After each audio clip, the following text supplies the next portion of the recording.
Puji nama Tuhan. Mari kita sama-sama membuka Alkitab kita masing-masing.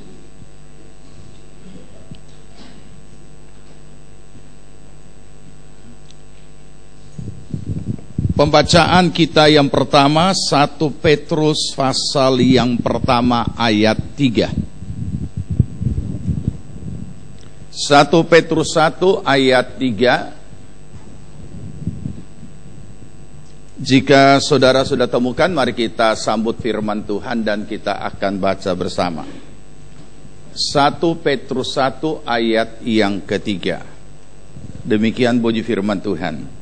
Terpujilah Allah dan Bapa Tuhan kita Yesus Kristus, yang karena rahmat-Nya yang besar telah melahirkan kita kembali oleh kebangkitan Yesus Kristus dari antara orang mati kepada suatu hidup yang penuh pengharapan. Pembacaan yang berikut 1 Korintus 15. 1 Korintus 15 kita baca mulai ayat 17 sampai ayat 20, dimulai dari kaum laki-laki. Ya.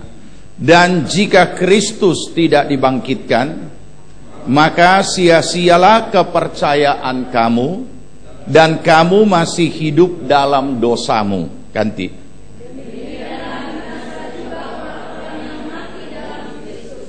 Jikalau kita hanya dalam hidup ini saja menaruh pengharapan pada Kristus, maka kita adalah orang-orang yang paling malang dari segala manusia. Ganti.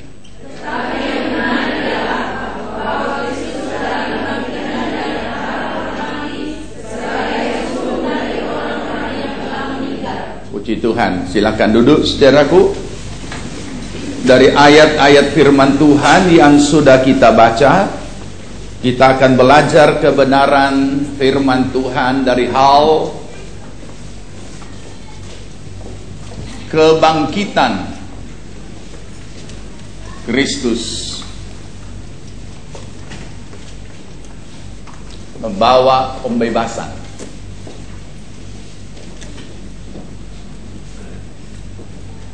Kebangkitan Kristus membawa pembebasan. Jadi pemberitaan minggu lalu nanti kita akan sambung minggu depan.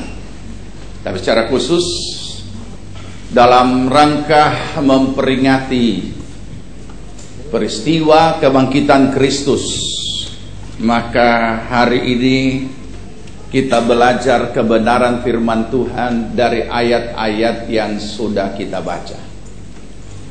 Saudara, sekalipun ini adalah kebenaran yang sangat real, tetapi manusia dari sejak saat kebangkitan Kristus, bahkan sebelum Kristus bangkit, sudah berusaha dengan segala macam cara untuk bagaimana supaya berita ini ditutup, berita ini dibelokkan.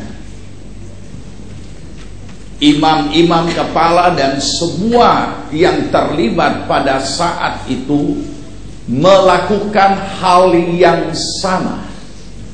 Ketika kubur yang kosong itu ditemukan tidak ada isinya, mereka menekan dan menyampaikan ataupun juga menyuruh para penjaga-penjaga itu untuk membuat satu berita bahwa murid-muridnya yang sudah datang mencuri mayat itu. Segala macam cara dilakukan oleh manusia, bahkan sampai hari ini, bahwa Kristus jangankan bangkit, juga bukan Kristus, bukan Yesus yang disalib. Dengan demikian, kalau tidak ada penyaliban Yesus, tidak ada kematian Kristus, berarti tidak ada kebangkitan. Nah, mari saudaraku yang dikasihi Tuhan, bahwa segala cara apapun yang dilakukan oleh manusia pada akhirnya tidak dapat menutupi kebenaran itu, karena ini adalah peristiwa nyata yang sekalipun secara akal pikiran manusia dan berbagai filosofi manusia tidak dapat menerima bahwa orang mati itu bangkit. Dari sejak zaman Yesus masih hidup dan mengajar di rumah-rumah ibadah, kita tahu ada pertentangan antara kaum Farisi dan kaum Saduki, antara kaum yang percaya ada kebangkitan dan kaum yang tidak percaya ada kebangkitan, sekalipun sama-sama melakukan ibadah-ibadah mereka yang hampir sama. Nah, saudara yang dikasihi Tuhan, kita tidak akan bicara lagi tentang pertentangan-pertentangan itu, tetapi bagaimana peristiwa real yang nyata dan sudah terjadi itu bahkan diperingati sampai kepada hari ini di seluruh muka bumi. Umat Allah, umat Kristiani memperingatinya. Bagaimana peristiwa besar ini bukan hanya selaku peringatan, karena apalah maknanya kalau hanya selaku peringatan belaka. Walaupun itu penting untuk diingat, tetapi yang terpenting lagi adalah nampak nyata di dalam kehidupan kita sehari-hari sebagai orang percaya. Bahkan 1 Petrus pasal 1 ayat 3 yang baru kita baca tadi mengatakan seperti ini: terpujilah Allah dan Bapa Tuhan kita Yesus Kristus, yang oleh karena rahmat-Nya yang besar telah melahirkan kita kembali oleh kebangkitan Yesus Kristus dari antara orang mati, kepada satu hidup yang penuh harapan. Saudara,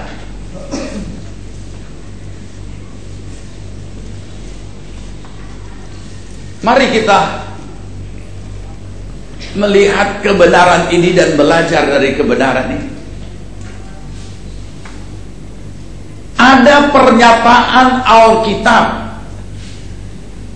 tentang kelahiran kembali, born again, atau lahir baru, yang umumnya kita hanya mengenal bahwa seorang yang mengaku dosa, meminta ampun, dan darah Yesus menyucikan dan membuka hati dan terima Yesus, dan saat itu ia dilahirkan kembali dan dikenal dengan lahir baru. Biasanya pemahaman kita hanya sampai di situ, dan kita berusaha bagaimana rupa menginjili setiap orang, memberitakan kabar keselamatan hidup yang kekal di dalam Yesus Kristus oleh iman kepada mereka. Dan setiap mereka yang membuka hati menerima Kristus, mereka menerima pengampunan, keselamatan, hidup yang kekal, dan disebut lahir baru, kelahiran kembali. Sekarang mari kita renungkan dan perhatikan dengan baik. Lahir baru, kelahiran kembali ini sih lahirnya di mana? Dan tujuannya di mana? Kemudian kita ketemu di sini kebenaran firman Tuhan bahwa kita dilahirkan kembali oleh kebangkitan Kristus kepada satu hidup, pada satu hidup yang penuh harapan. Ini di mana? Di mana?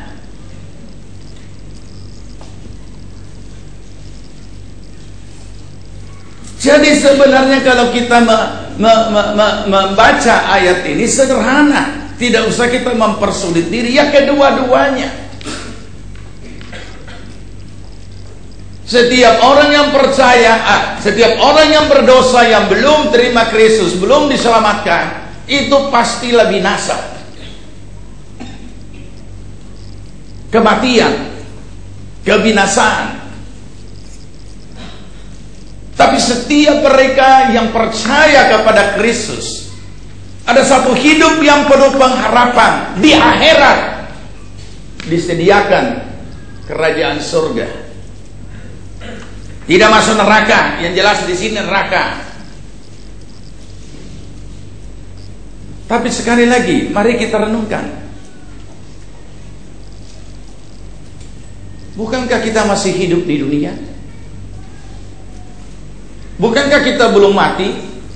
Bukankah kita masih menjalani hidup kita sehari-hari dengan segala tantangan-tantangan yang kita hadapi, atau segala realita-realita hidup yang kita hadapi, yang sebagai orang percaya harus kita istilahkan sebagai tantangan iman? Nah, di dunia juga dikatakan adalah hidup yang penuh harapan. Makanya Yeremia 11:29 berkata, aku tahu segala rancangan-rancanganku mengenai kamu, yaitu bukan rancangan kecelakaan, tapi rancangan damai sejahtera dan masa depan yang penuh harapan. Ini kenapa? Sebab ini sudah mutlak. Tetapi pergumulan hidup di dunia ini, di mana iblis selalu berusaha bagaimana supaya kita gugur dari iman, kemudian berbuat dosa, dan kemudian kembali status sebagai orang berdosa, dan akhirnya bisa binasa. Nah, saudara yang dikasihi Tuhan, itu sebabnya mengapa dikatakan di dalam 1 Petrus 1 ayat 3 tadi, kita dilahirkan kembali oleh kebangkitan Kristus. Artinya, kalau kita telah menerima Kristus secara pribadi, kenapa kita terima? Karena kita tahu upah dosa adalah maut. Dan satu-satunya yang bisa kita beroleh pengampunan dan penghapusan semua dosa itu adalah melalui korban Yesus Kristus di kayu salib. Tangkap dulu sampai di sini ya. Darah yang tercurah itu telah menebus kita dan menyucikan kita dari segala dosa. Kita yang disucikan dari segala dosa, maka jadilah kita orang percaya.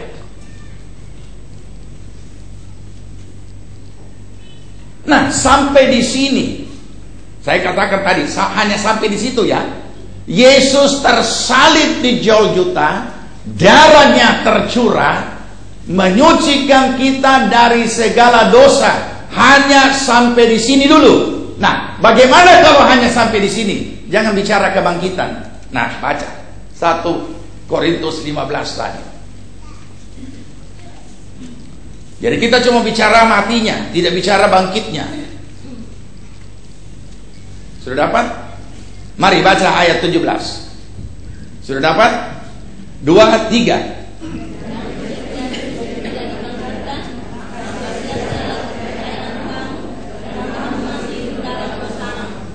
Bagaimana? Bagaimana kalau kita hanya sampai di situ?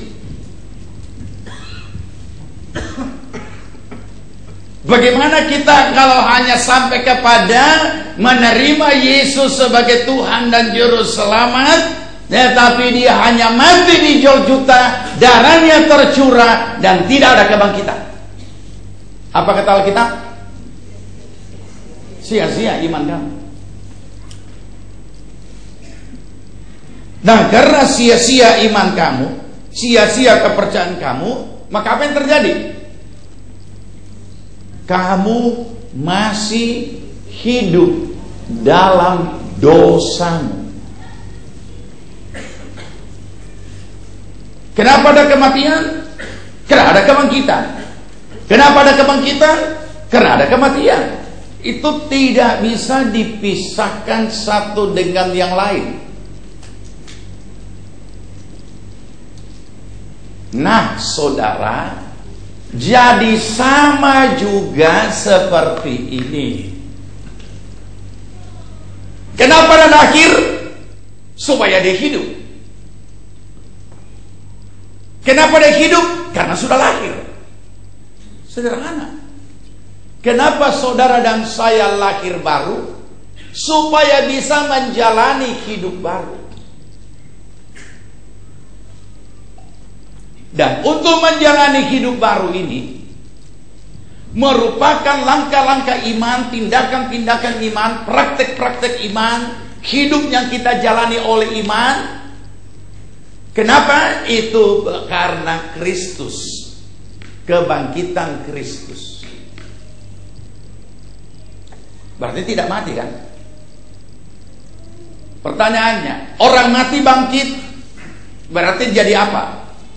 Kalau tidak mati berarti hidup. Oke? Nah, hidup untuk apa? Hidup untuk menjalani ya hidup. Masa sesudah dia bangkit, habis itu begini terus di peti jenazah. Selamat pagi, Opa. Nah, ketika seorang mati bangkit, maka dia akan bangkit untuk menjalani hidupnya dan beraktivitas dalam menjalani hidupnya. Saudara tahu apa yang terjadi setelah kebangkitan Kristus? 40 hari lamanya ia berada di dunia ini sebelum naik ke sorga untuk memperlihatkan, menampakkan diri kepada murid-muridnya bahwa dia sudah bangkit. Dia beraktivitas, dia menjalani hidupnya. Jadi tidak beda kalau saudara dan saya sebagai orang yang sudah lahir baru. Karena Kristus sudah bangkit, bukan cuma sudah mati di atas kayu salib Golgota dan kemudian kemudian darahnya yang tercurah menebus kita dari segala dosa, bukan cuma sampai di situ. Tapi orang yang sudah ditebus dosanya ini, orang yang sudah ditebus dan disucikan dari segala dosa, ini sedang menjalani hidupnya, sudah lahir baru dan dia menjalani hidupnya. Inilah berarti menjalani hidup barunya. Kenapa dia bisa jalani? Oleh kuasa kebangkitan Kristus itu membawa pembebasan. Dia boleh nikmati kehidupan imannya di dalam Kristus. Tapi apa yang terjadi? Kita tidak menghakimi orang, tapi yang real dengan mata kepala kita lihat, yang real kita alami di sekitar kita. Ada berbagai kelompok orang Kristen. Kelompok yang pertama Kristen KTP. Sudah tahu Kristen KTP?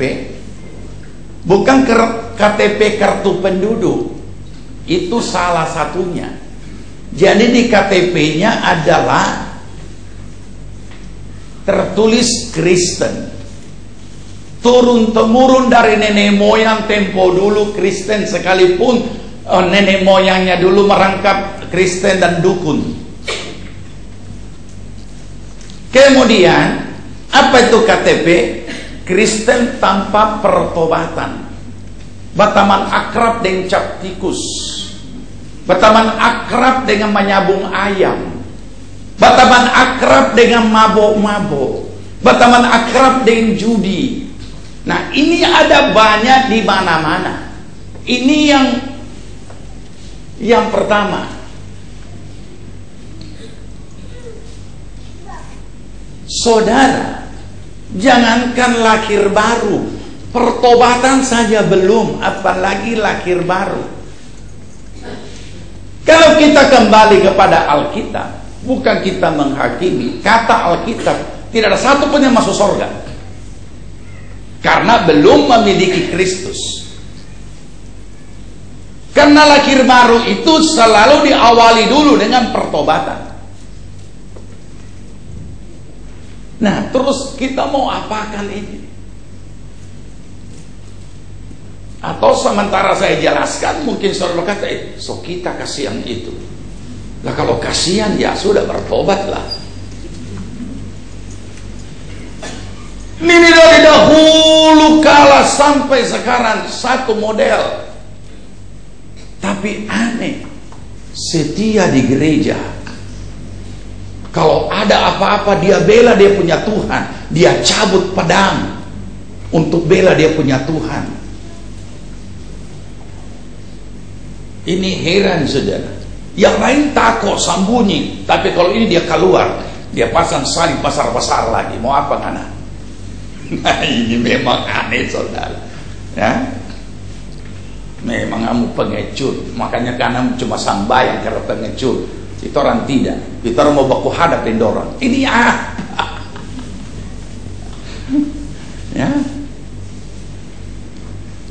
Tapi ada di mana-mana. Ada yang bajaga naik klub, jadi tukang pukul di situ. Ada yang bajaga amankan, dia punya lancarnya, dia punya narkoba. Ada di sana.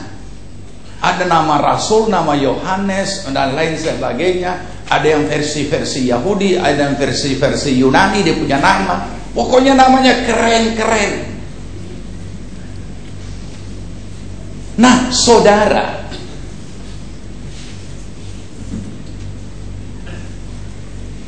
kenapa bisa seperti ini? Mau bicara soal iman, sulit kita bicara soal iman. Karena itu hanya cetakan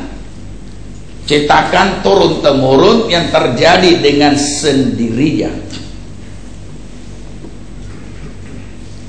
Tidak memusingkan apapun, tidak memusingkan segala sesuatu tentang kehidupan iman dan kehidupan rohani. Tetapi jangan coba-coba hina dia punya Tuhan. Ini ada yang seperti ini, banyak. Nah, yang berikutnya kita lihat kelompok ekstrim. Saudara, kita di Kristen tidak ada orang ekstrim, kelompok ekstrim. Semua orang dibilang kafir, cuma dia yang tidak kafir.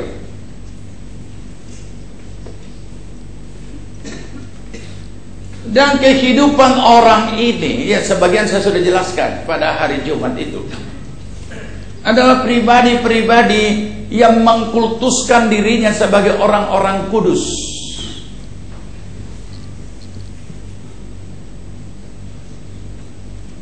Ini orang-orang yang vertikalis, tidak injak bumi, dia di awan-awan. Dia lupa kalau dia hidup di dunia, bahwa firman Tuhan itu untuk dilaksanakan di dunia, bukan di akhirat. Nah, ini yang membuat orang tidak tertarik jadi Kristen. Dua-duanya. Takut, saya takut, paspor. Ada saya punya teman, kalau berdoa, anak-anak takut. Sekarang so opah. Jadi itu anak waktu itu masih kecil, dia panggil saya om. Saya takut itu sama opa. Kenapa? Berdoa baspo. Kenapa? Dia bikin suaranya. Dia banyak ada banyak yang betul kan suka bikin suara. Kalau hari-hari bukan main biasa, tapi kalau baca Alkitab, suci sekali. Saudara-saudara yang dikasihi Tuhan. Padahal cuma doa berkat, itu anak suka ketakutan. Pulanglah engkau dengan sejahtera. Dia bilang, bukan dia bilang paspor, rupa film horor.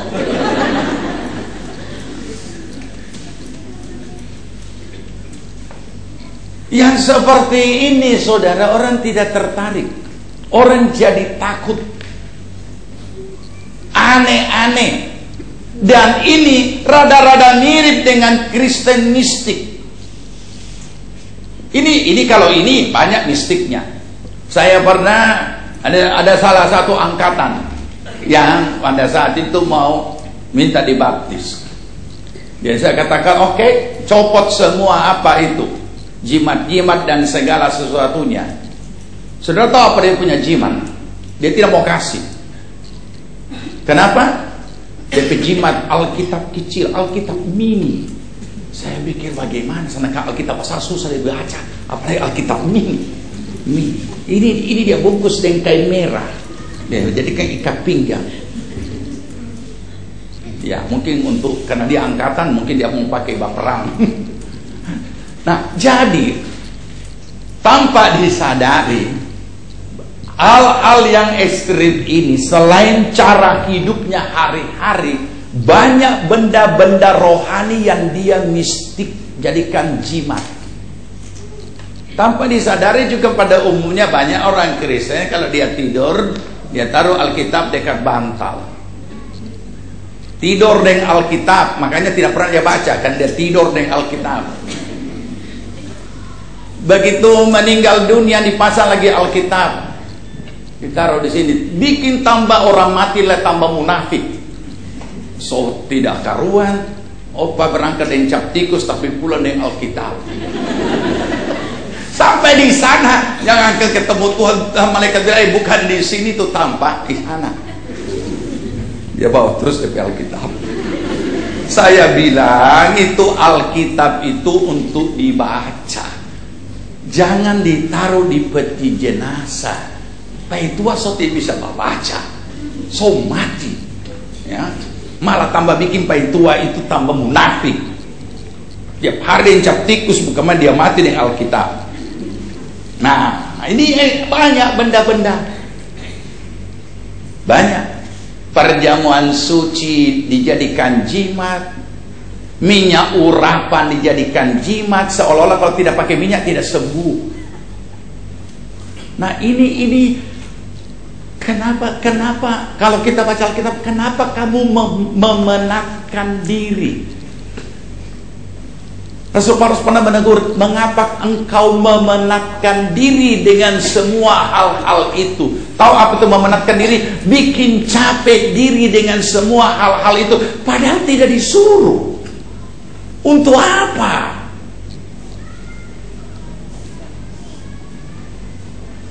Saya setiap kali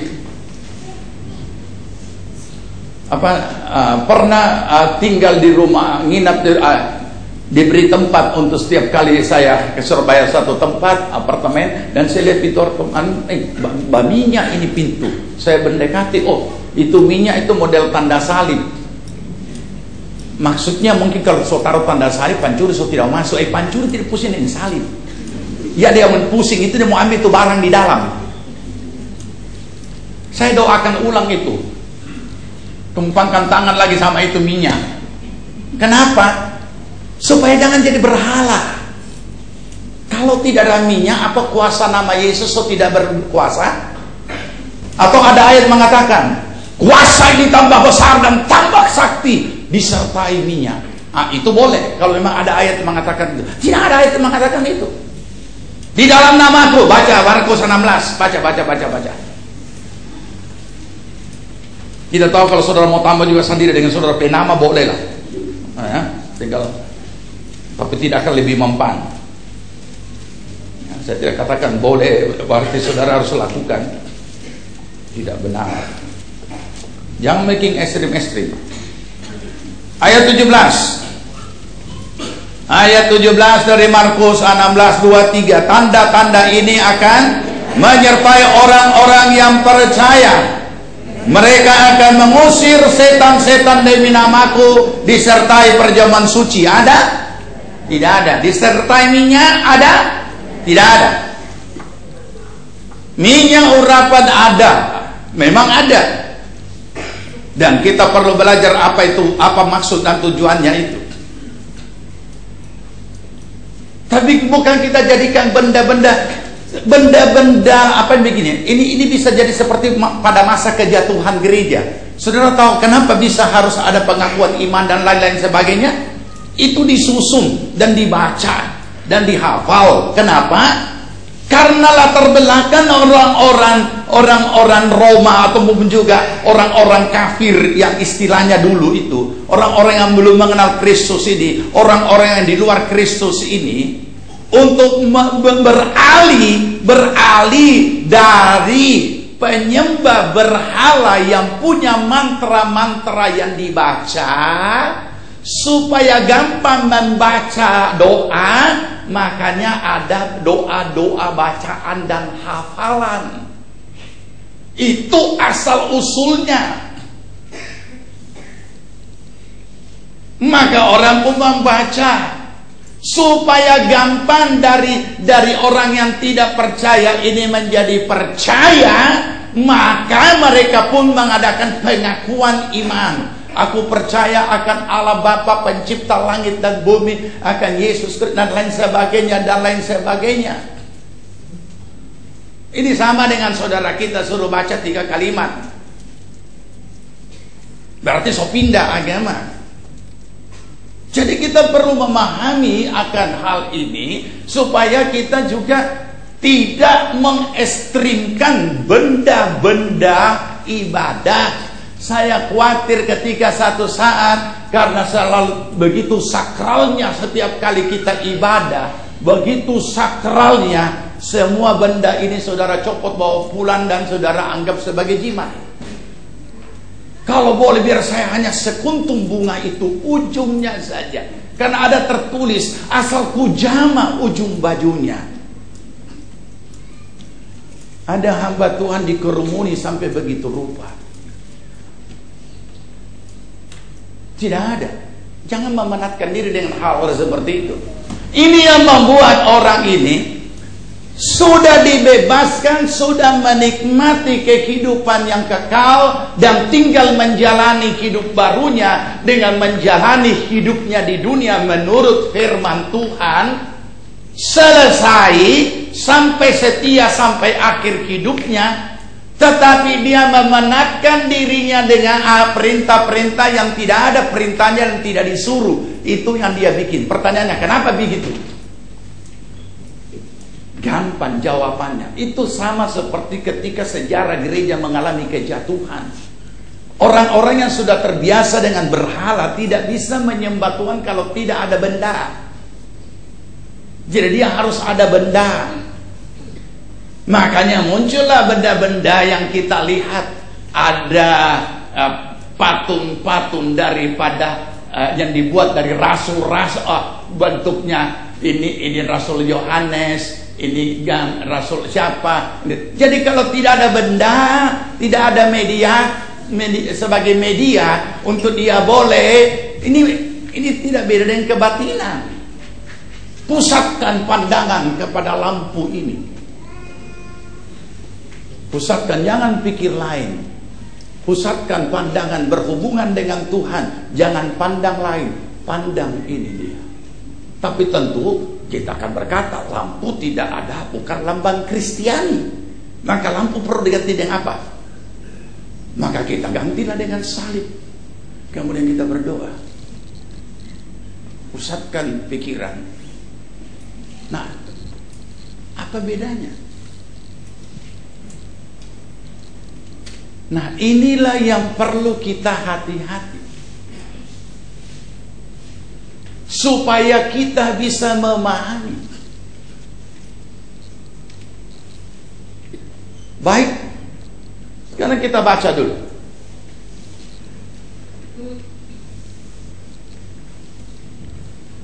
Kita kembali dulu kepada 1 Korintus pasal 15.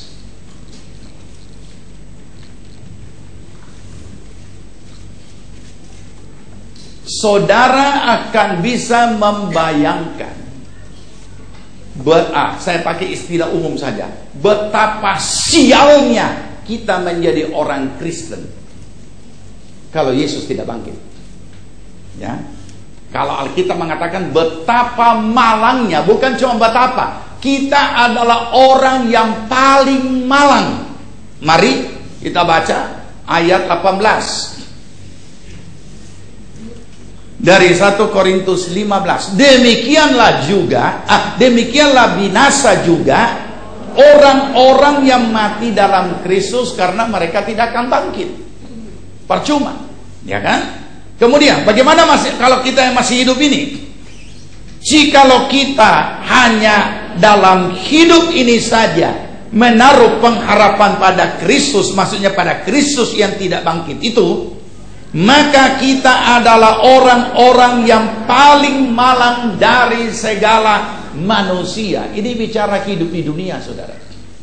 Jadi di dalam kita menjalani hidup kita di dunia ini, kalau Kristus itu tidak bangkit, kita adalah orang-orang yang paling malang.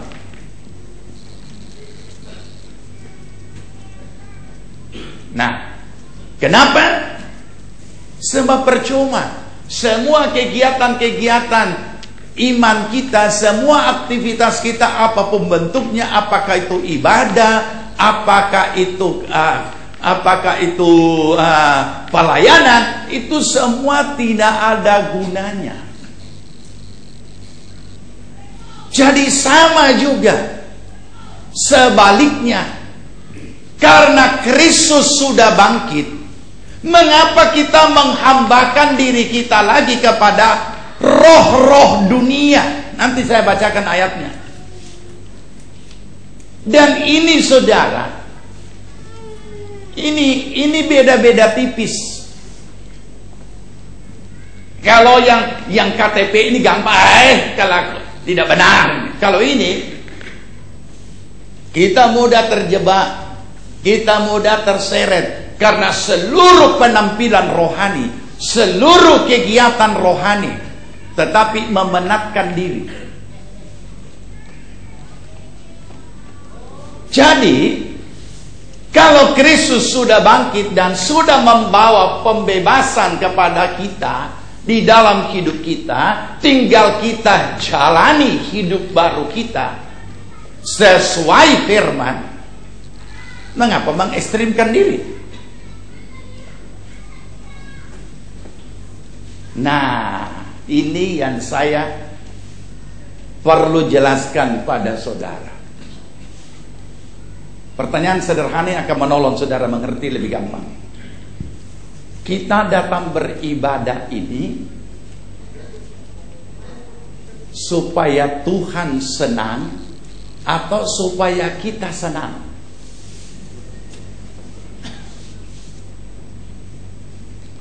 Kita datang beribadah ini supaya kita puas atau supaya Tuhan puas dengan kehadiran kita?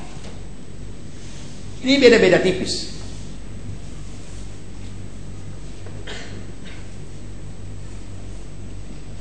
Ya, ingat itu pertanyaannya.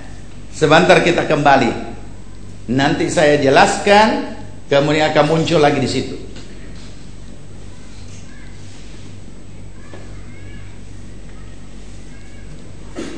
Yang berikut, kita melihat bahwa ada lagi kelompok yang lain, kelompok lahir baru. Ini kelompok yang rada-rada sombong. Kenapa? Dia sudah miliki Yesus. Ini kelompok yang mengkafirkan semua orang, cuma dirinya yang tidak kafir karena sudah lahir baru. Sudah terima Yesus, sudah selamat. Tetapi kemudian ditemukan, ini pun juga menjadi pertanyaan, karena tidak banyak yang dia bisa hasilkan dalam menjalani hidupnya. Kenapa? Sebab dia tidak jalani hidup barunya, dia cuma lahir.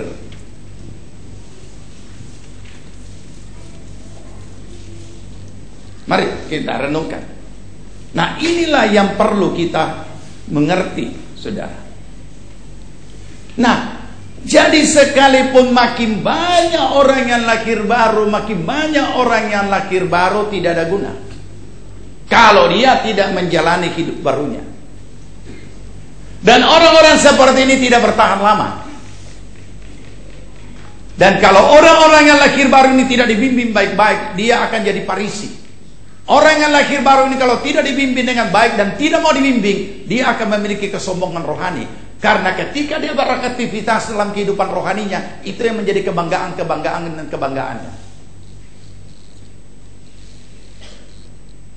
Yang berikutnya adalah mereka yang menjalani hidup barunya. Karena lahir untuk hidup, dia hidup karena dia sudah lahir. Sederhana. Nah, inilah gereja Tuhan, setiap orang percaya harus menjalani. Dan di dalam menjalani hidup barunya, dia boleh menikmati bagaimana Kristus sudah membebaskan dia, dan dia boleh menikmati iman percayanya. Dia tidak terlalu pusingkan dengan pemaaf, dengan segala istilah-istilah teologi dan lain sebagainya. Dia cuma tahu firman Tuhan mengatakan A, dia jalani A. Tidak disuruh, dia tidak lakukan apa yang tidak disuruh. Dia hanya hidup menurut firman Tuhan. Karena itulah berarti menjalani hidup baru. Tidak mau dipusingkan dengan memenatkan diri dan mengekstrimkan segala sesuatu. Kemudian apalagi benda-benda. Mbak Tuhan so ikut lagi kayak dukun-dukun, usir setan pakai garam. Iblis tidak takut dengan garam. Nanti saya akan bahas suatu saat. Memang ada istilah urapan garam, tapi bukan untuk dipakai sekarang. Menyucikan ini tanah, buang garam. Apa hubungannya? Memang garam itu juga pupuk. Coba tanya orang-orang yang bak kebun. Jadi banyak sekali pernik-pernik, nanti kita baca. Banyak sekali pernik-pernik yang ada di dalam antara sesuatu tindakan yang sekarang diistilahkan populer dengan istilah dengan istilah profetik, tindakan-tindakan profetik. Nanti juga saya akan seminarkan itu. Jadi anak-anak Tuhan yang seharusnya diajar dasar sudah ada. Sudah ada dasar, maka tinggal menjalani bagaimana itu menjalani hidup baru. Baru-baru saya menghadapi sebuah gereja yang sedang bermasalah dan akan ada tanda-tanda akan pecah. Dan begitu saya tahu permasalahan, mereka konsultasi dan saya berikan petunjuk. Jadi gereja Tuhan ini terlalu banyak menerima pengajaran-pengajaran yang mereka belum mampu cerna. Sebagian mampu mencernahnya, sebagian belum. Kenapa, saudara? Nah, inilah yang perlu saya jelaskan. Saya kasih contoh. Apa yang terjadi? Sebenarnya 20 tahun yang lalu saya sudah pernah menemukan peristiwa yang sama.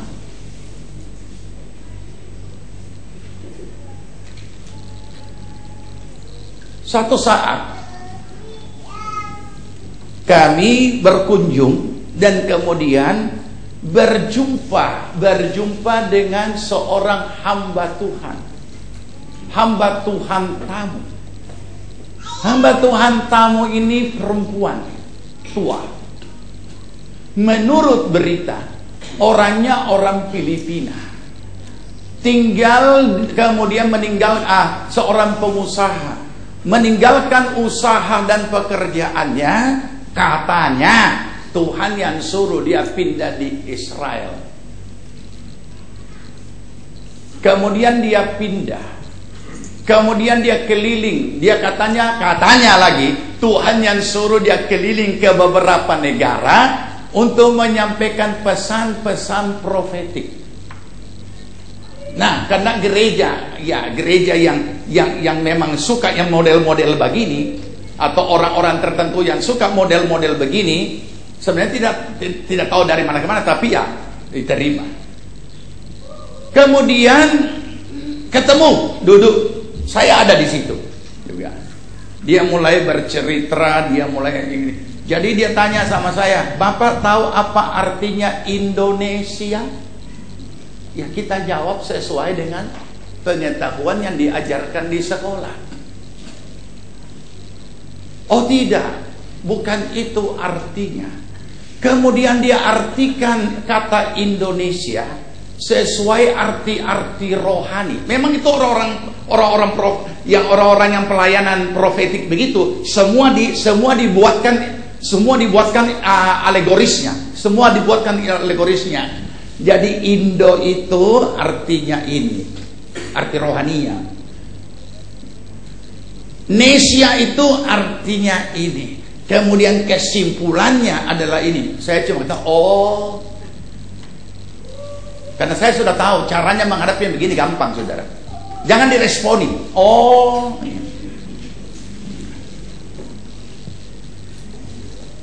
kalau diresponi dengan dibahas, itu akan timbul pro kontra. Jadi itu cara menghadapi hal-hal ekstrim gampang, ya. Tidak boleh ada muncul pro kontra. Pro kontra itu yang membuat iblis kerja. Cukup, oh, selesai, maka tidak ada pembahasan lebih lanjut, kan? Ya, itu caranya. Saya mau ini. Jadi jangan tantang dan jangan juga langsung terima, karena firman Tuhan berkata, ujilah segala roh. Dia kasih keluar satu biji batu. Batu ini dia bawa banyak batu. Ini dari Israel. Nah, kami ada di semua restoran tepi pantai. Jadi nanti ini batu kita akan lempar ke laut dan mengklaim. Jadi ini tindakan-tindakan profetik yang mereka istilahkan sekarang. Ya. Jadi dia kasih saya batu satu, kemudian dia pegang bendera juga satu kecil. Rupanya dia mau klaim itu kota. Nah, begitu dia melakukan, stop, saya mau berdoa dulu. Ini orang-orang asik, saudara. Orang-orangnya asik ini, orang-orang kelompok begini asik sekali. Apa yang ini sebenarnya rada-rada mistik. Ya, makanya hati-hati supaya kita dapat memahami. Nanti kesempatan lain saya akan jelaskan cara lebih rinci lagi, supaya kita tidak terjebak dengan kegiatan-kegiatan yang seperti ini yang memanatkan diri. Ya, saya bilang ini jangan sembarang lempar. Ini barang tidak bisa sembarang lempar. Ini barang tidak bisa hanya sembarang klaim. Nah, ini orang-orang yang cuma asik dengan seperti ini, sementara mereka tidak memahami. Mereka tidak memahami apa itu peperangan rohani, apa itu serangan balik, apa itu ini hanya asik. Pokoknya ada yang aneh-aneh, ada yang apa semua. Ya, nah kemudian saya katakan kita berdoa dulu. Kemudian saya berdoa. Selesai itu baru dia lempar tuh batu. Jadi yang begini ini sebenarnya sederhana. Mari kita baca di dalam Alkitab. Mari kita kembali kepada kebenaran firman Tuhan. Adakah yang pada zaman Rasul-Rasul melakukan seperti itu? Adakah gereja perjanjian baru, karena gereja lahir dalam masa perjanjian baru, yang melakukan seperti itu? Apakah kita tidak percaya profetik? Kita percaya. Apa kita tidak percaya penubuatan? Kita percaya. Yang lebih parah lagi begini. Rupanya ada satu hamba Tuhan datang mengajar bagaimana cara kita bernubuat. Hah? Diajar? Iya, kita dilatih bagaimana bernubuat. Cilaka ini. Saudara tahu, yang seperti ini saya sudah pernah temukan 20 tahun yang lalu. Waktu itu ada sebuah gereja di Jakarta mengadakan satu camp, family camp. Kemudian mendatangkan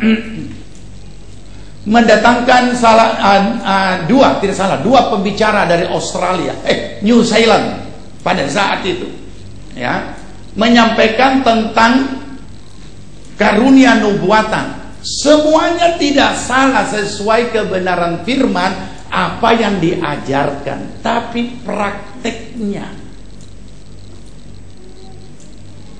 Orang disuruh berhadap-hadapan dan kemudian menyampaikan nubuat. Saudara, ini bukan mainan. Dan kita harus tahu dalam hal apa dan kepada siapa dan kelompok siapa, atau orang-orang yang sudah sampai di mana pemahaman rohaninya bisa diajarkan hal-hal seperti ini. Ini cuma gambaran saja, karena satu saat saya akan jelaskan secara khusus tentang karunia-karunia ini, supaya kita tidak jadi Kristen mistik. Jadi dilatih. Oh, kami dilatih bernubuat. Apa bagaimana? Ya sampaikan saja apa yang Anda mau bilang. Oh, ini bagus sekali kalau baku hadap dengan orang-orang yang saling baku akar pahit. Hai Rodi Horiono, bertobatlah kamu karena sabu. Dia balas lagi, dia jengkel sama saya. Dia balas lagi, dia nubuat. Hai penjabal dan balai upaha. Oh ini bisa jadi semua. Ini bukan barang mainan. Sampai ada lagi sekolah nubuat, ada lagi sekolah untuk belajar bahasa roh dan lain sebagainya. Jadi saudara, keekstriman ini yang membuat orang takut jadi rohani. Keekstriman ini yang membuat orang-orang itu menjadi risih. Saya ingat persis ketika saya belum lama masuk di kota Palu dan saya tertibkan orang-orang yang mencari baptisan Roh Kudus dan kemudian tak giling-giling sampai menangis ingus panjang-panjang. Saya kasih stop.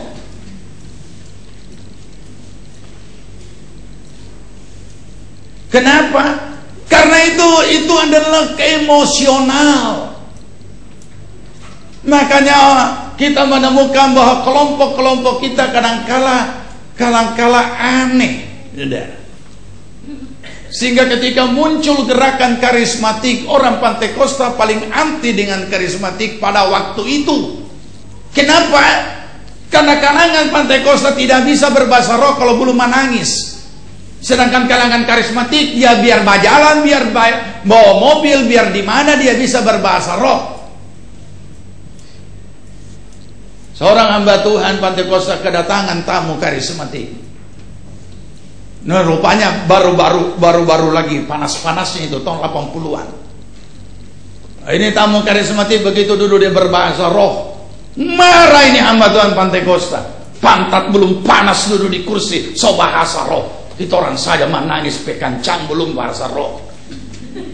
Loh, kenapa bisa seperti ini? Jadi jangan menciptakan mistik di gereja. Kristus pusatnya. Kemarin hari Jumat saya sudah jelaskan. Jangan menghadirkan benda-benda yang bisa orang kemudian kalau tidak ada itu benda, tidak mantap itu kuasa. Tidak ada yang bisa melebihi apapun juga kuasa Kristus, bukan bendanya. Awalnya orang menikmati perjamuan kudus dan dia mengalami kesembuhan karena iman kepada Kristus. Tapi lama-lama menjadi berubah. Orang hanya menganggap bukan Yesus, tetapi karena minum perjamuan. Yang lebih parah lagi, karena minum minyak urapan. Di mana di Alkitab kita disuruh minum minyak urapan?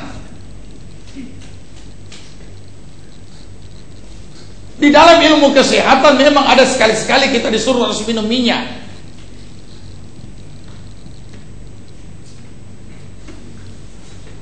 Jadi kita tidak boleh melakukan yang aneh-aneh, menciptakan yang aneh-aneh. Dan karunia bekerja, saya kasih tahu, karunia bekerja bukan seperti ini. Saya mau kasih hidup menyala lampu karena gelap, lampu pun menyala. Tidak. Karunia bekerja menurut kehendak Tuhan oleh pekerjaan Roh Kudus. Kapan dia mau? Tidak boleh dipaksa. Biar ngana mau, kalau Tuhan tidak mau, tidak ada. Karena namanya karunia. Bukan pembentukan karakter. Karakter itu kita punya. Oke. Supaya lengkap, buka Kolose pasal 2. Dan saudara lihat kelompok ekstrim ada di situ.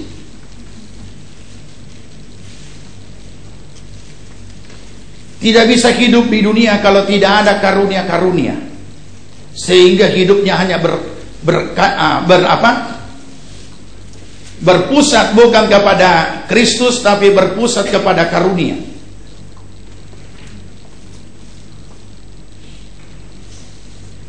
Sekarang kita baca ayat 16 dari Kolose pasal 2. Kita sudah selesaikan sampai ayat 15 pada hari Jumat. Sekarang ayat 16. Sudah dapat? Kaum perempuan dulu. 2, 3. Karena itu janganlah kamu biarkan orang menghukum kamu mengenai makanan dan minuman, atau mengenai hari raya, berbalas atau bulan Sabat. Iya, jadi ada beberapa budaya-budaya yang pegang hari. Bulan baru, bulan tengah, bulan akhir, terima gaji, nggak tahu. Pokoknya ada yang pegang hari. Ada lagi kelompok orang Kristen yang masih pegang Sabat. 3 hari itu dia tidak usah kerja. Ada lagi kelompok orang Kristen yang tidak boleh minum ini, tidak boleh minum itu. Ada juga kelompok Kristen yang mengatakan tidak boleh makan ini, tidak boleh makan itu. Jadi ada banyak hal-hal yang masih menyertai iman Kristen ini. Paulus melihat gejala yang sudah merajalela di jemaat Kolose, anak Tuhan di sana, dinasehati. Jangan kamu biarkan orang menghukum kamu mengenai makanan dan minuman atau mengenai hari raya. Bro makan RW, dosa itu. Nah, itu artinya contoh. Jadi kemudian setiap kali makan RW dia merasa bukan cuma haram, dosa. Tapi dia suka sekali. Terpaksa makan sembunyi-sembunyi, tersiksa tau. Padahal toki bareng berapa ekor, kau undang semua jemaat, mari semua, kita ada 10 ekor, 10 loyang. Ini contoh. Dia suka sekali, tapi orang lain menghukumnya. Terpaksa dia makan sembunyi-sembunyi. Konda pariki makan sendiri. Contoh. Ini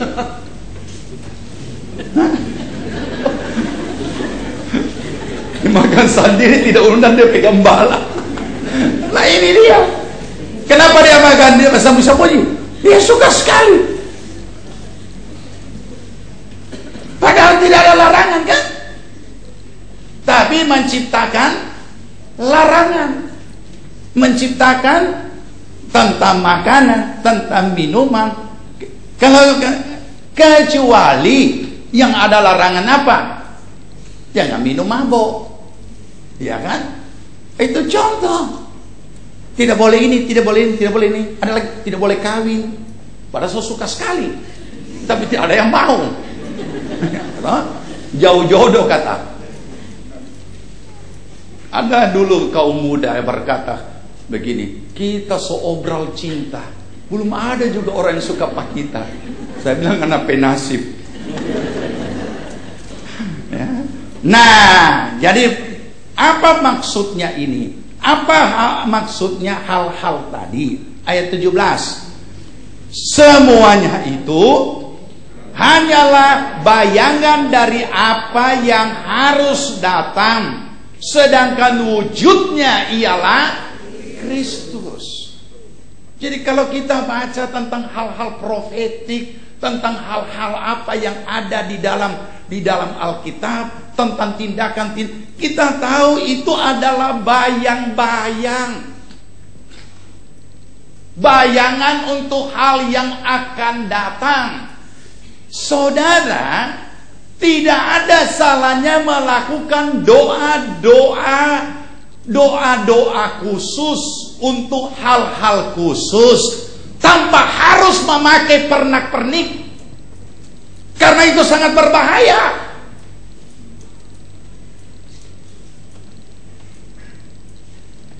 Sekarang kalau saya harus doakan dalam nama Tuhan Yesus, karena ada ayat firman Tuhan berkata dalam Yosua, tempat yang dipijak oleh kakimu itu kuberikan kepadamu. Nah ini kan sudah dipijak, Pak. Sekarang pertanyaannya, haruskah saya ambil bendera, saya tancap? Tempat yang sudah diinjak kakimu akan diberikan kepadamu. Tidak dipijak, bendera yang ditusuk. Memang ini seolah orang mengistilahkan ini tindakan profetik, tapi lama-lama ini bendera jadi jimat. Sama di Tapekong, tahu Tapekong, Kelinteng, banyak bendera dibawa pulang kan? Kalau hari-hari raya tertentu, kemudian dipasang di pintu rumah. Oh, mereka banyak yang tidak tahu. Oh ya, yang orang-orang Chinese pasti tahu. Itu seperti itu. Apakah tidak bisa saya berdoa tanpa pernik? Boleh, bisa enggak? Dengan iman? Ya bisa.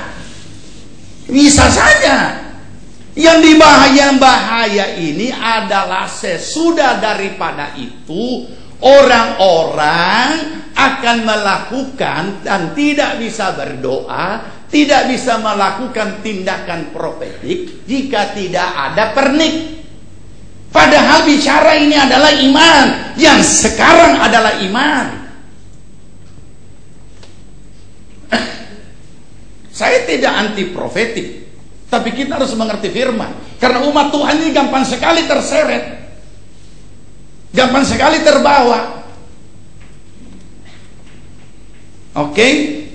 Jadi semuanya itu hanyalah bayangan dari apa yang harus datang. Tapi Kristus sudah datang.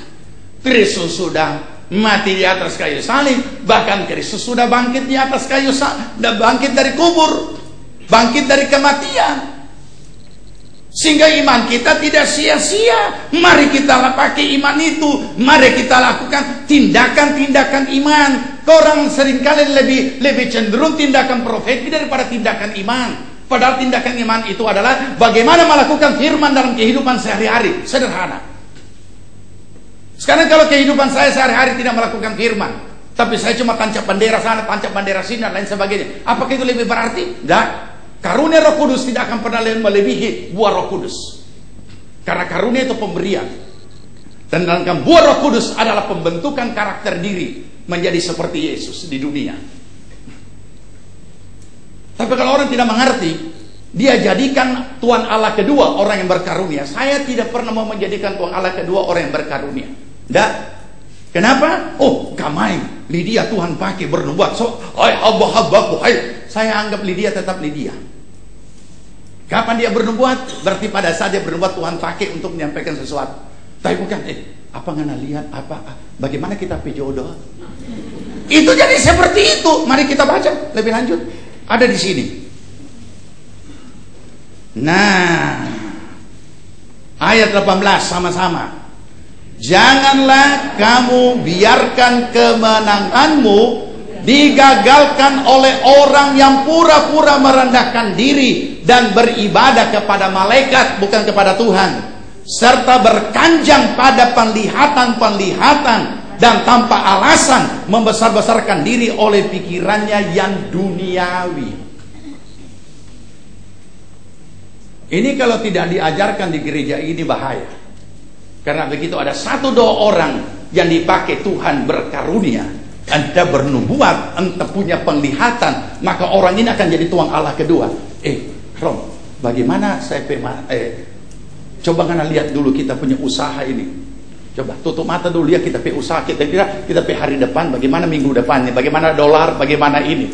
Ya, masyarakat. Nah, ini kan tidak benar. Kenapa? Sebab ini bukan sakelar lampu. Karunia bekerja bukan kayak sakelar lampu. Kapan saya? Mungkin dia pernah Tuhan pakai, ada penglihatan. Om, kita mau sampaikan ya. Kita lihat ada ular di kepalanya Om.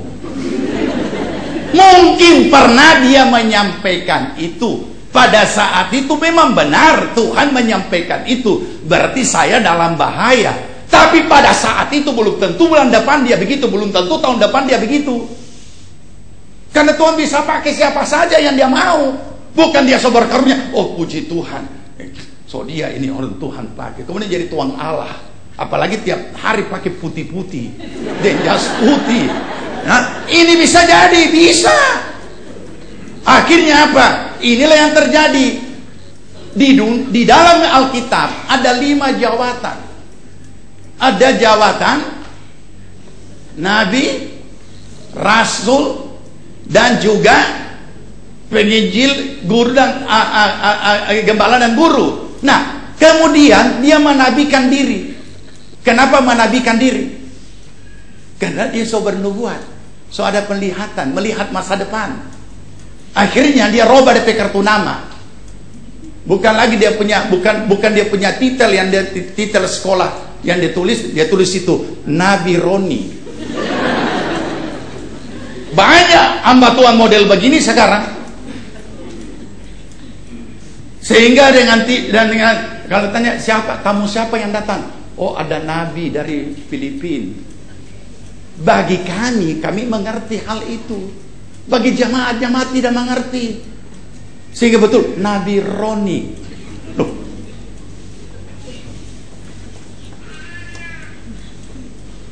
Oleh karena Tuhan sering pakai dia bernubuat, menyampaikan hal-hal yang akan datang. Memang dia ada karunia, dikatakan karunia kenabian. Ini contoh. Tapi bukan kita menabikan dia, dan dia menabikan diri. Kalau tidak ini bahaya, saudara. Sedikit-sedikit, aduh, datang kepada. Ada 2 lagi, yang satu melihat, yang satu bernubuat. Apa nggak lihat Lydia? Coba kita berdoa. Nah, kita berdoa. Apa kena lihat? Tidak bisa dipaksakan, saudara. Tapi karena orang ini tanya, apa kena lihat? Apa kamu lihat? Terpaksa dia karang-karang. Tidak bisa. Dia akan keluar dengan sendirinya. Bukan nanti tabanting baru pingsan baru berkata-kata. Dan orang diberkarunia itu sadar 100%. Dan ketika ada otoritas di atas yang menghentikan, stop, dia akan stop. Kalau dia tidak taat, bukan dari Tuhan. Sederhana. Kita tidak bisa jadi seperti yang karena itu Kristus, oleh kebangkitan Kristus kita telah lahir kembali oleh kebangkitan Kristus. Nah, kuasa kebangkitan Kristus inilah yang sudah membebaskan kita dari dosa untuk kita bisa menjalani hidup baru dalam kehidupan sehari-hari di dunia. Firman Tuhan itu untuk dilakukan di dunia, bukan di mana. Ada hal-hal khusus yang yang manusia tidak bisa tembus, Tuhan berikan karunia-karunia tertentu untuk dia bisa tembus untuk sesuatu hal. Bukan kita tidak percaya. Kita lanjut lagi, ya. Jadi jangan kemenanganmu itu digagalkan oleh orang-orang yang berkanjang kepada penglihatan-penglihatan. Ada firman tertulis sederhana. Ini bahaya. Iman datang dari mendengar firman. Dia tidak mau baca Alkitab. Dia cuma bertanya, apa Anda lihat? Bagaimana jadi kita? Bagaimana kita punya? Ada firman, baca itu firman. Jangan pergi bertanya dulu. Baca dan baca. Alkitab saja dia tidak tahu apa isinya. Dia malah kuat bertanya. Bukan begitu saudara, hidup kekristenan ini. Ya, Tuhan tidak bikin susah kita. Dan kekristenan bukan mistik. Nubuat tetap ada, penglihatan tetap ada, karunia tetap masih berlaku, mujizat juga masih ada, dan masih tetap ada terus. Tapi kehidupan hari-hari yang kita jalani, yang sudah ada firman, tinggal kita jalani, ini kita tidak mau. Terus kita hidup di mana? Kita masih hidup di dunia. Dan karena kita masih hidup di dunia, ada firman Allah. Oke, ayat 19. Membesar-besarkan diri oleh pikirannya yang duniawi. Terus sedang ia tidak berpegang teguh kepada kepala. Karena kepala sudah diganti dengan benda-benda. Kepala sudah diganti dengan kegiatan-kegiatan lain. Dia tidak berpegang teguh kepada kepala, dari mana seluruh tubuh yang ditunjang dan diikat menjadi satu oleh urat-urat dan sendi-sendi menurut menerima pertumbuhan ilahinya. Ayat 20 sama-sama. Apabila kamu telah mati bersama-sama dengan Kristus dan bebas dari roh-roh dunia, mengapakah kamu menaklukkan dirimu pada rupa-rupa peraturan seolah-olah kamu masih hidup di dunia? Jangan jama ini, jangan kecap itu, jangan sentuh ini. Semuanya itu hanya mengenai barang yang binasa oleh pemakaian dan hanya menurut perintah-perintah dan ajaran-ajaran manusia. Peraturan-peraturan ini walaupun nampaknya penuh hikmat dengan ibadah buatan sendiri seperti merendahkan diri, menyiksa diri, tidak ada gunanya selain untuk memuaskan hidup duniawi. Nah, sampai di sini muncul itu pertanyaan tadi. So, ada jawaban? Jangan-jangan pertanyaannya juga sudah lupa. Apa yang saya tanya tadi? Kita datang beribadah memuaskan Tuhan atau memuaskan diri? Kita melayani Tuhan memuaskan Tuhan atau memuaskan diri? Tapi pada umumnya justru tidak. Ini bahayanya. Karena ini cuma beda-beda tipis, memuaskan Tuhan atau memuaskan diri.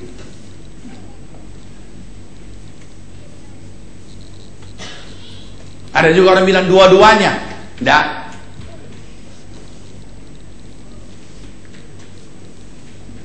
Saudara, ada banyak orang-orang yang melakukan hal-hal rohani. Ini saudara tangkap dengan baik ya.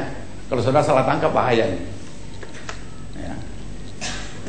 Orang-orang yang melakukan kegiatan-kegiatan rohani untuk kepuasan diri. Tidak heran orang ateis bilang agama itu candu.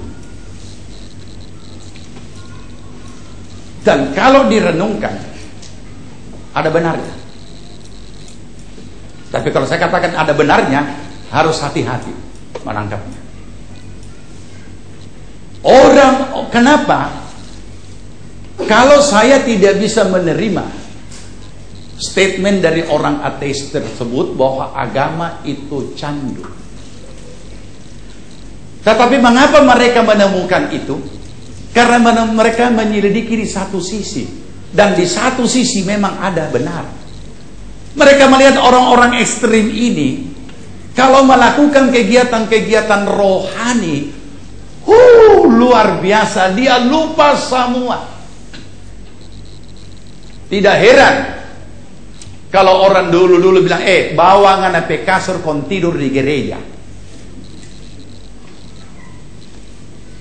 Dulu kita katakan, itu orang seperti itu belum bertobat. Tetapi orang tidak pernah mau merenungkan dan menyelidiki kenapa ada orang berkata seperti ini. Kenapa ada istri, ada suami, ada orang tua yang mengatakan seperti itu. Bawa mana PK dengan bantal pindah tidur di gereja. Tiap hari cuma gereja. Salahkah ada di gereja? Salahkah giat di gereja? Harus. Tapi kenapa bisa ada kalimat begitu? Karena semua kewajiban di rumah dia kasih tinggal. Itu. Kita mutlak harus aktif. Kita mutlak harus rohani. Kita mutlak harus melayani. Karena setiap anggota tubuh harus melekat pada tubuh dan berfungsi. Tapi bukan berarti meninggalkan semua tanggung jawab di rumah. Bukan berarti meninggalkan segala kodrat. Bukan. Urus itu yang di rumah.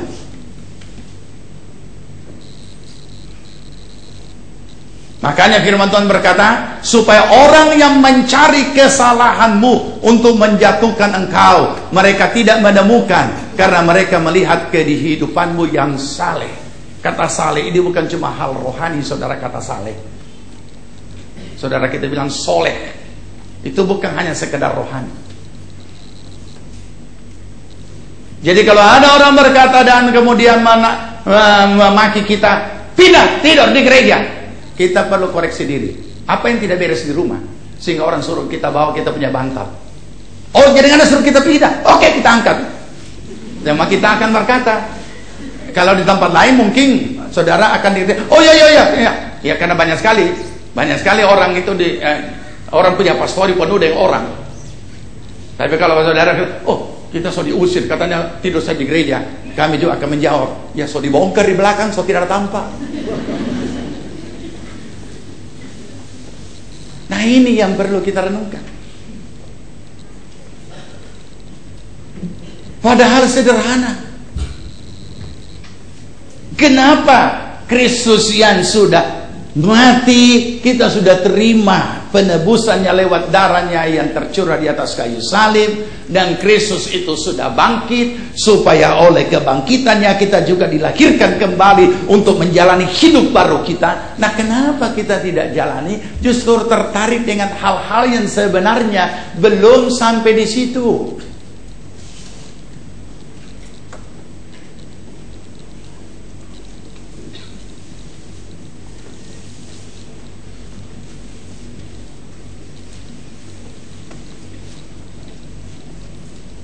Mari kita baca firman Tuhan. Yohanes 8:36. Yohanes 8 ayat 36.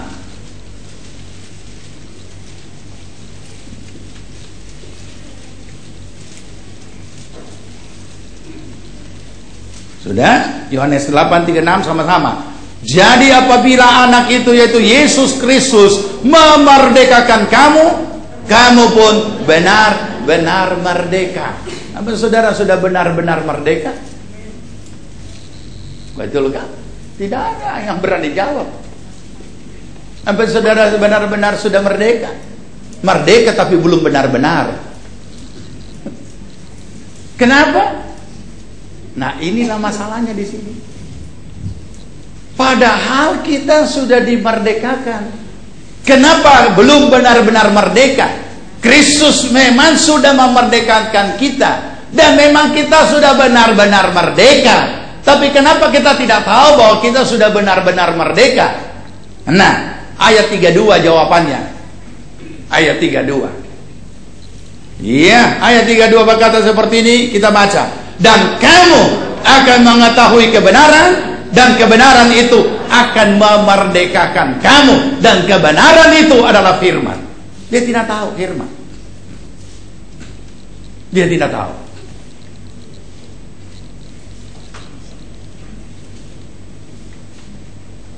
Semua ritual itu hanya sejenak. Bukan upacaranya, akan tetapi kehidupan sehari-hari yang kita jalani. Apakah firman itu yang kita sudah tahu kita lakukan? Kecuali kita belum tahu. Kalau firman itu kita sudah lakukan, kemerdekaan terjadi. Firman berikutnya datang lagi, kita lakukan, kemerdekaan terjadi. Jadi tidak ada lagi kungkungan-kungkungan dari manapun dalam kehidupan kita. Kita hanya tahu hukum Allah, hukum Kristus. Kita jalani dalam kehidupan kita yang sedang kita jalani dalam hidup ini. Itu, jalani saja. Apa kata firman? Maka kita akan menikmati apa itu kuasa kebangkitan Kristus. Kalau tidak, dikatakan kita tidak menikmati itu, sedangkan Kristus sudah lakukan. Terus untuk apa kita memenatkan diri jadi orang percaya? Renungkan ini, dan kita akan berdoa.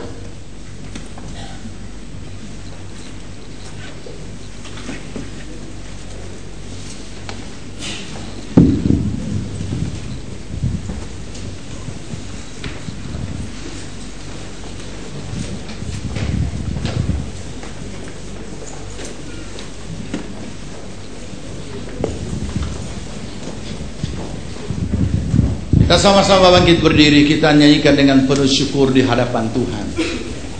Kasih Allahku sungguh telah terbukti.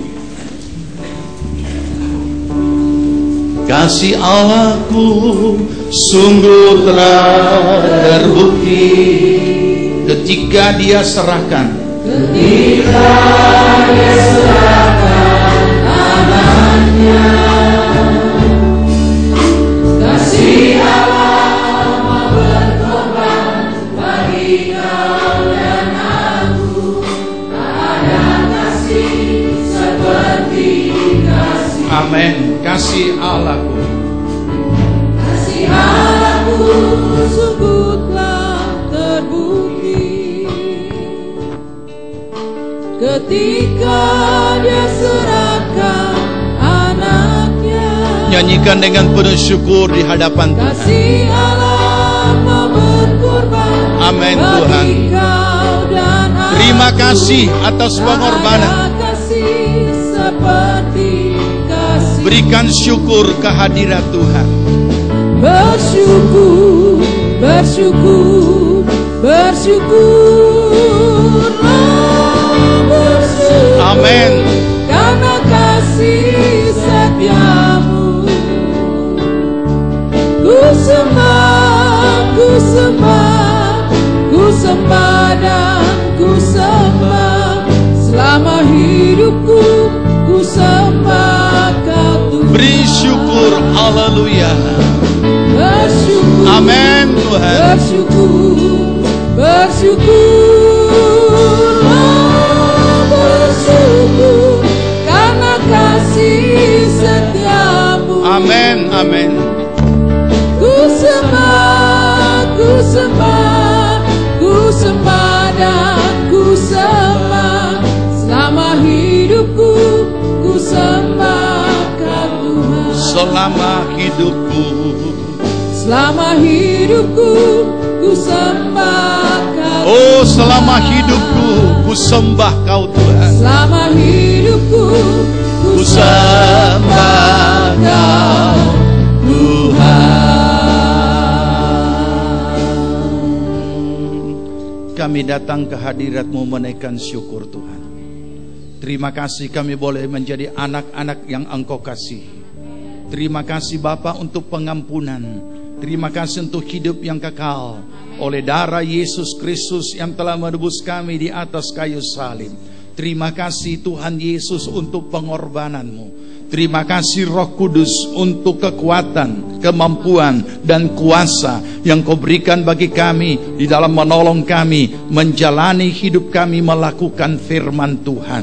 Terpujilah nama Tuhan. Biarlah terus Tuhan Roh Kudus berkarya dalam kehidupan kami dan melengkapi kami dengan roh hikmat daripada-Mu, supaya kami boleh mengerti kehendak Bapa di sorga, supaya kami tidak terjebak dengan segala hal-hal yang seharusnya bukan itu yang Engkau kehendaki. Dan biarlah kami umat-Mu boleh melakukan firman-Mu dalam kehidupan kami, dalam hidup sehari-hari.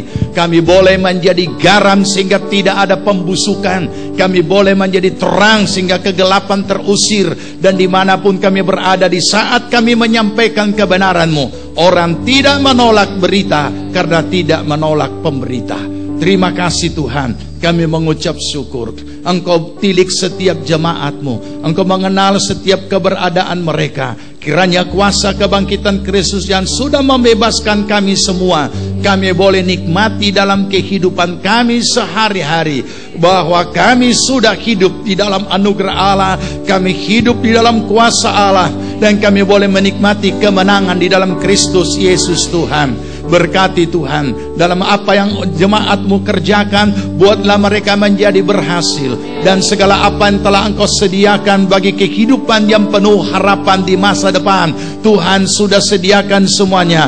Biarlah rancangan Allah semuanya tergenapi. Segala pekerjaan kuasa sejahat iblis apapun bentuknya yang mau menggagalkan jemaat-Mu mencapai rancangan Tuhan, dalam nama Tuhan Yesus Kristus kami ikat, patahkan dan hancurkan semuanya oleh kuasa darah Tuhan Yesus Kristus.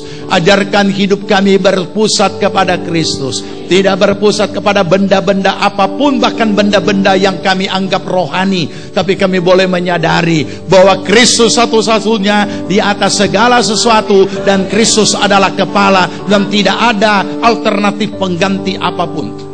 Jadikan dan ajarkan iman kami untuk dapat berjumpa langsung dengan Engkau, dapat berhubungan langsung dengan Tuhan tanpa mediasi. Karena kami tahu Yesus Kristus adalah mediator kami, dan sudah menjadi perantara bagi kami, bahkan sudah menyelamatkan kami melalui kayu salib, sudah memperdamaikan kami dengan Bapa di sorga. Terpujilah nama-Mu Tuhan. Terima kasih Tuhan, Engkau meteraikan kebenaran firman-Mu. Kami boleh mentaati kebenaran-Mu, kami boleh melakukannya. Kami boleh beribadah hanya menyenangkan Tuhan, bukan memuaskan daging kami, bukan memuaskan nafsu duniawi kami yang tanpa kami sadari karena berbentuk rohani, berbentuk kegiatan rohani. Tapi marilah Tuhan tolong agar kami semata-mata hanya memuaskan Tuhan. Hati Tuhan senang. Terima kasih Tuhan, kami datang kepadamu, dan biarlah segala apa yang kami sudah kerjakan berkenan di hati Tuhan. Ajarkan kami melakukan apa yang Engkau kehendaki, yang berkenan di hati Tuhan. Terima kasih Tuhan, berkati kami semua dan tilik kami semua, dan Engkau membuat berhasil apa yang kami kerjakan bagi kemuliaan nama Tuhan. Sebelum kami akhiri ibadah kami mau menyatakan kasih kami kepadamu dengan apa yang akan kami persembahkan. Sucikan hati pikiran kami agar apa yang kami persembahkan kami lakukan dari hati yang mengasihi Tuhan, sehingga kami diberkati Tuhan. Terpujilah nama Tuhan. Dalam nama Tuhan Yesus kami berdoa dan mengucap syukur. Amin. Puji Tuhan, silakan duduk saudaraku. Segala puji syukur bagi Tuhan. Kita nyanyikan pujian ini dan kita bawa persembahan.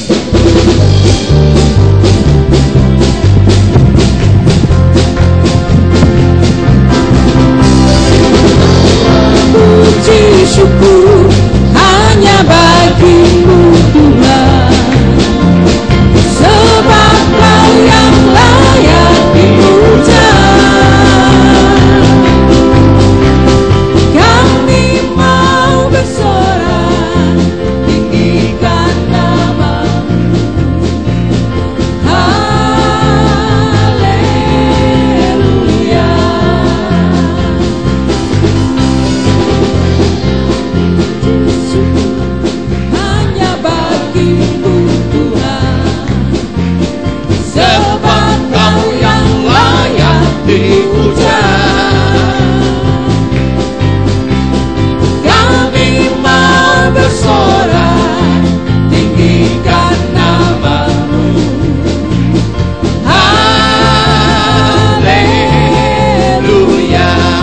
Kita bangkit berdiri. Soraklah haleluya, soraklah haleluya, haleluya. Amin. Soraklah, soraklah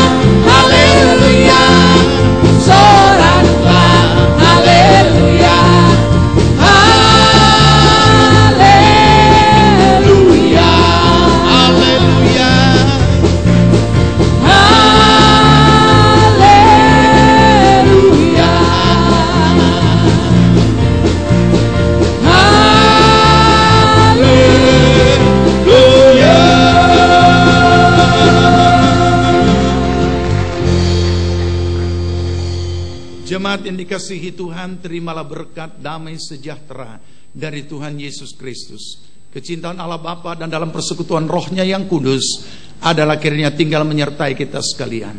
Dibuatnya kita hidup bijaksana, sehingga berhasillah segala yang kita kerjakan sampai berkelimpahan dari sekarang sampai Tuhan Yesus datang kembali. Amin. Puji Tuhan, Tuhan Yesus memberkati kita. Kita bersaat teduh sejenak.